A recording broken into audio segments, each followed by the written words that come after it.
ఎన్టీఆర్ భరోసా పెన్షన్లు అర్హులైన ప్రతి ఒక్కరికి సామాజిక భద్రత అని కాకినాడ సిటీ ఎమ్మెల్యే వనమడి కొండబాబు అన్నారు. స్థానిక 27వ డివిజన్ సూర్యనారాయణపురం నందు ఎన్టీఏ కూటమి శ్రేణులతో కలిసి పెన్షన్ లబ్ధిదారులకు కొండబాబు స్వయంగా పెన్షన్లు అందజేశారు. ఈ సందర్భంగా కొండబాబు మాట్లాడుతూ రాష్ట్ర ప్రభుత్వం పేదల సంక్షేమాన్ని ప్రధాన ధ్యేయంగా తీసుకుని ఎన్టీఆర్ భరోసా పథకాన్ని సమర్థవంతంగా అమలు చేస్తుందని, వృద్ధులు, వికలాంగులు, ఒంటరి మహిళలు వంటి అర్హులైన ప్రతి ఒక్కరికి ఆర్థిక భరోసా కల్పించేందుకు కూటమి ప్రభుత్వం కట్టుబడి ఉందని, పెన్షన్లను ఇంటి వద్దకే అందించే విధంగా పారదర్శకంగా వ్యవస్థను రూపొందించడం ద్వారా లబ్ధిదారులకు ఎటువంటి ఇబ్బందులు లేకుండా చర్యలు తీసుకోవడం జరుగుతుందని, కూటమి ప్రభుత్వం సంక్షేమానికి అధిక ప్రాధాన్యత ఇస్తూ పెన్షన్ మొత్తాలను పెంచడమే కాకుండా మరింత మంది లబ్ధిదారులకు లబ్ధి చేకూరేలా చర్యలు చేపట్టడం జరుగుతుందని, ప్రజల సమస్యలను నేరుగా తెలుసుకుని పరిష్కరించడం తమ ముఖ్య లక్ష్యమని తెలిపారు. ఈ కార్యక్రమంలో నగర అధ్యక్షులు మల్లిపూడి వీరు, స్థానిక నాయకులు కోడూరు కుమారస్వామి, తుమ్మల సతీష్, బంగారు సత్యనారాయణ, కోడూరు నీలిమ, రమణమ్మ, కార్యకర్తలు తదితరులు పాల్గొన్నారు. అప్పుడప్పుడు అన్నా క్యాంటీన్కి వెళ్తాను, 5 రూపాయలు భోజనం కూడా చేస్తానని చెప్పాడు. ఈరోజు బయట భోజనం చేస్తే 50 రూపాయలు ఆయనే చెప్పాడు. ఏ కొండలో బయట భోజనం చేస్తే 50 రూపాయలు అవుతుంది, అన్నా క్యాంటీన్కి వెళ్తే 5 రూపాయలు అవుతుంది. ఈరోజు అండి గొప్ప ఆలోచన చేశాడండి చంద్రబాబు నాయుడు గారు. ఈ రాష్ట్ర ప్రజలకి ఒక వరం ఆయన ముఖ్యమంత్రి అవ్వడం. ఈరోజున ఇక్కడే కార్మికులు మేడే చెప్తున్నా, ఈరోజు మేడే కార్మికుల దినం. ఈరోజున కార్మికులు కూడా వెళ్ళి అక్కడే భోజనం చేస్తున్నారండి, అన్నా క్యాంటీన్లో 5 రూపాయలకి భోజనం. నాకు ఆటో కార్మికుడు చెప్పాడండి, ఎక్కడంటే డైరీ ఫార్మ్ సెంటర్లో ఒక అన్నా క్యాంటీన్ పెట్టాం, పెద్ద మార్కెట్ దగ్గర ఒక అన్నా క్యాంటీన్ పెట్టాం, ఘాటీసన్లో ఒక అన్నా క్యాంటీన్ పెట్టాం, స్కూల్ పిల్లలకి కాలేజీ పిల్లలు పనిచేస్తుందని కులా చెరువులో ఒక అన్నా క్యాంటీన్ పెట్టాం. కార్మికులు చెప్పిన మాట చెప్తున్నాను.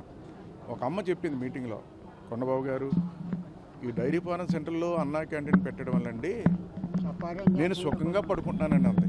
ఇదేంటి సుఖంగా పడుకునేటి అన్నా క్యాంటీన్ పెడితే అడిగితే ఆవిడ ఏం చెప్పింది తెలుసా, మా ఆయనకండి తెల్లారు లేచి అన్నం వండాలి, కూరలు వండాలి, ఆ క్యారేజ్ పెట్టడానికి 4 గంటలకి లేచిపోవాలి.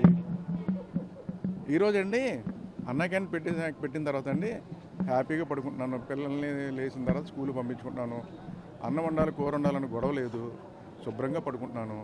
మా ఆయన అన్నా క్యాంటీన్లో భోజనం చేస్తున్నాడు, పనిలోకి వెళ్ళి 5 రూపాయలు భోజనం అని చెప్పిందండి అమ్మ.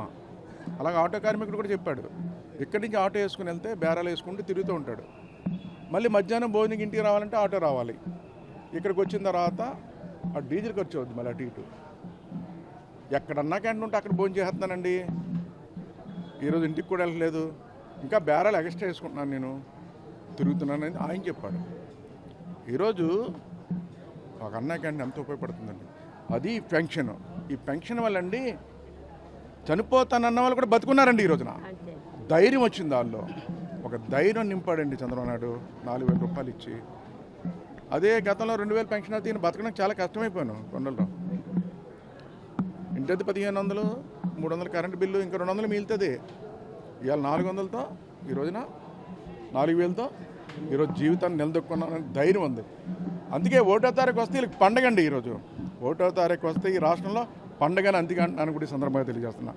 చాలా సంతోషం, ఆనందంగా ఉండి వీళ్ళ దగ్గరికి వస్తానండి, దీవిస్తున్నారండి, ఆశీర్వదిస్తున్నారండి. అదిగో అమ్మ వచ్చిన కాబట్టి మీరు క్షేమంగా ఉండాలి, మీరు క్షేమంగా ఉండాలని దీవిస్తూనే ఉంది అమ్మ సత్యతమ్మ. ఆ దీవెనలు ఈరోజు చంద్రబాబు నాయుడు గారికి అండి రాష్ట్ర వ్యాప్తంగా వృద్ధులు, వికలాంగులు ఏవైతే ఉన్నారో అందరూ కూడా దీవిస్తున్నారు. చంద్రబాబు నాయుడు గారు మళ్ళీ ముఖ్యమంత్రి కావాలి ఈ రాష్ట్రానికి.